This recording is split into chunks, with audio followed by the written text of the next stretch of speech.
What's up everyone, welcome back to more Reddit stories about Karens, crazy people, and all that kind of stuff. And as usual, we got some more Reddit posts to check out today, so feel free to share your thoughts about today's stories down in the comments and we're getting right into it. Some guy parked across 3 handicap spots and left his windows open. This just happened yesterday. In late April, I hurt my foot and ankle, which required surgery, so I was given a temporary handicap placard. I went to Target to pick up some groceries in the middle of the afternoon when I knew it would be dead, except that a single car was taking up 3 spots parked horizontally across 3 lanes. A very nice Porsche is sitting there, with no tags, no placards, and the passenger side window wide open, like an invitation. I grabbed some dirt and gravel from nearby and lightly sprinkled it all over the passenger seat for theatrics. Then I went inside and told the front desk I thought I saw a raccoon slip into the Porsche hogging the handicap spots. They announced over the intercom asking the owner to come up. I stayed within viewing distance to see what would happen, when a dude practically ran over, yelling about his car and calling the employees names for lack of pest control, clearly pissed and yelling. Not long after, a big biker-looking security guard showed up. Then he called parking enforcement to handle the parking violation.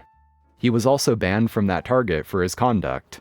Meanwhile, I doubt there was any sign of a raccoon in his car. Edit: for people who have trouble reading, there was never a raccoon.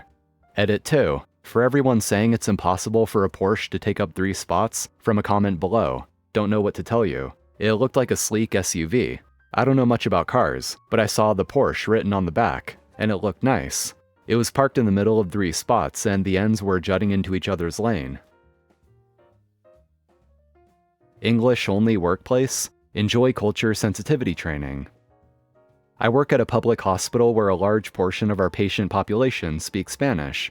A few weeks back, I overhear 4 coworkers complaining that Spanish shouldn't be allowed at work because it's unprofessional.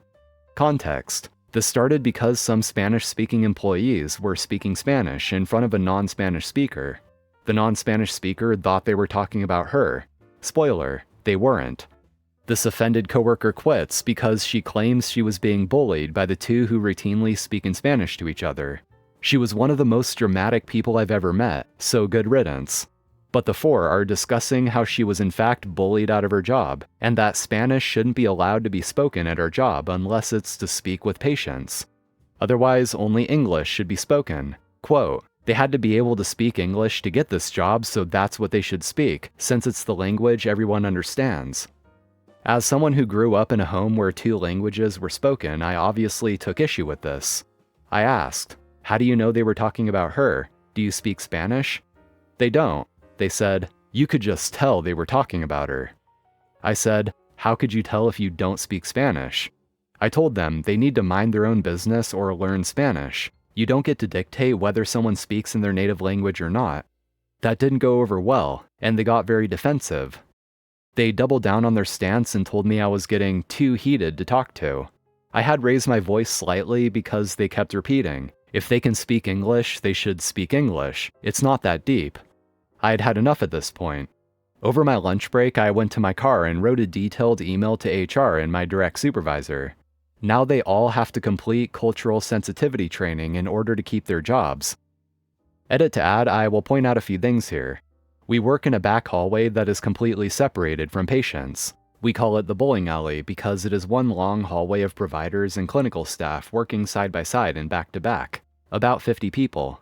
I have never heard anyone speak in Spanish poorly about another employee in this back hallway. Does that mean it doesn't happen? Of course not. But do you know who I have heard speak poorly about other people? These same 4 women. I've heard them talk poorly on patients and other employees. They also talk crap about the LGBTQ community, for which they have also been reported to HR. I wasn't the one who heard and reported that conversation, but it came up again when they got told about their cultural sensitivity training. Secondly, here are some things to reflect on if you think only English should be spoken in the workplace. If you only speak English, you obviously think in English. For someone who speaks it as a second language, perhaps they think and articulate themselves better in their native language. They speak English during any professional encounters. Beyond that, they can and should speak whatever language they want. You feel isolated? Politely ask if they could switch to English around you so you can chime in, or learn Spanish. No one thinks or talks about you near as much as you think they do, so why impugn wrong motives when there isn't any proof? If you would tune out a conversation in English that doesn't pertain to you, why would you get pressed about someone speaking in another language around you? And even if they were talking crap about you, then that speaks more to the content of their character than it does to yours. If you know for a fact someone is talking crap in another language, call them out on it or tell HR. Don't call for a ban on any non-English language being spoken because a few people use bilingualism for unkind things. Yeah, so the way I see this is the first matter to look at would be, are other languages allowed according to your company policy? If so, then that should be that. As long as they're speaking in a language that other people who need to hear what they're saying can understand. But beyond that, if you're just conversing with someone and you're talking about stuff that people who don't understand that language don't really need to hear, like if it doesn't pertain to work or doesn't pertain to their work, then it should be totally fine. The real problem here is it seems that the people who have an issue with this are just paranoid or something, thinking that if other people are speaking in a different language around me, then they must be talking about me. Thinking that people will only speak other languages around them because they're talking crap about them. Which seems a bit self-centered, don't you think? I mean, why else would they do that other than to secretly say bad things about me? Well, maybe it's because of the fact that other languages exist, and if it's allowed, then it's not really up to you to dictate what language they speak. And it sounds like the 4 coworkers who had a problem with this are probably just projecting too, since OP mentioned they were in fact the big crap talkers and gossipers out of all of them. Can people leave spike strips in their driveways? My boyfriend and I were driving up a mountain road in Madison County, North Carolina, and pulled into someone's driveway to turn around. Right as we were turning, I saw a sign that said, "Private road, no turnarounds." But by that point, it was too late. We had driven over huge spike strips placed directly on their property line. By spike strips, I mean huge spikes attached to a large chain disguised in their gravel. The chain and spikes wrapped around the inside of my front right tire and my right back tire, and my right back tire had 2 of the large spikes sticking out. Both were completely flat. We immediately felt uncomfortable because of the large no trespassing signs in all of the cameras, so we called the sheriffs just in case the people came home and were mad about us being on their property while waiting for the tow truck.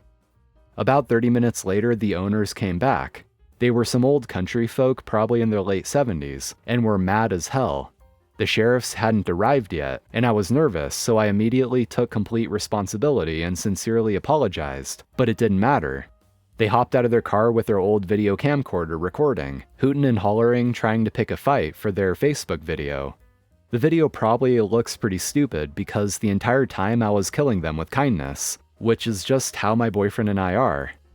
Trying to de-escalate the situation, I said, if they want, we will roll my car off their property and wait for the cops there. They quickly snapped that if we leave with the spiked chain stuck around my tire or any other spikes stuck in my car, they will have the cops arrest us for stolen property. Eye roll.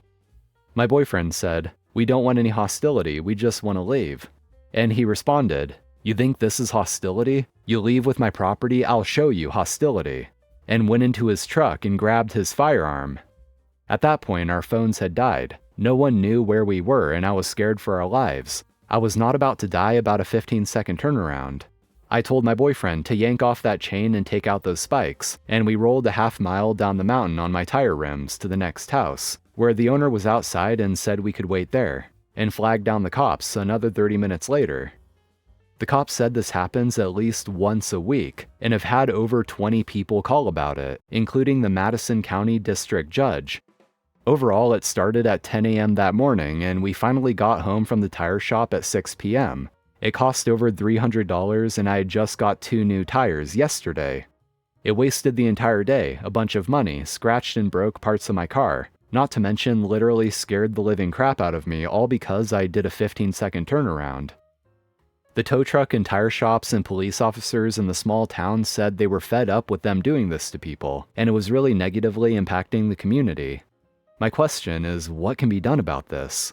Some people suggested suing them, but my main concern is stopping this from happening to other people. The cops said there's nothing technically illegal about it because it's on their property, but after further research, it looks like there are laws against booby traps and putting stuff like that without a string gate or warning signs. I included some pictures of the spike chains for reference. Now, what's pretty clear about this is these people aren't actually all that concerned with keeping people off their property, but they more so just seem to want to start a fight when people do enter the driveway. Because there's this crazy thing that people use to keep people out of places called a gate. I know, weird concept, right? So the fact that they put a spike strip that's sort of hidden by the gravel right at the edge of their property shows that they wanted to do this on purpose. They wanted to cause damage, and they wanted people to get stuck, and they wanted to cause a scene.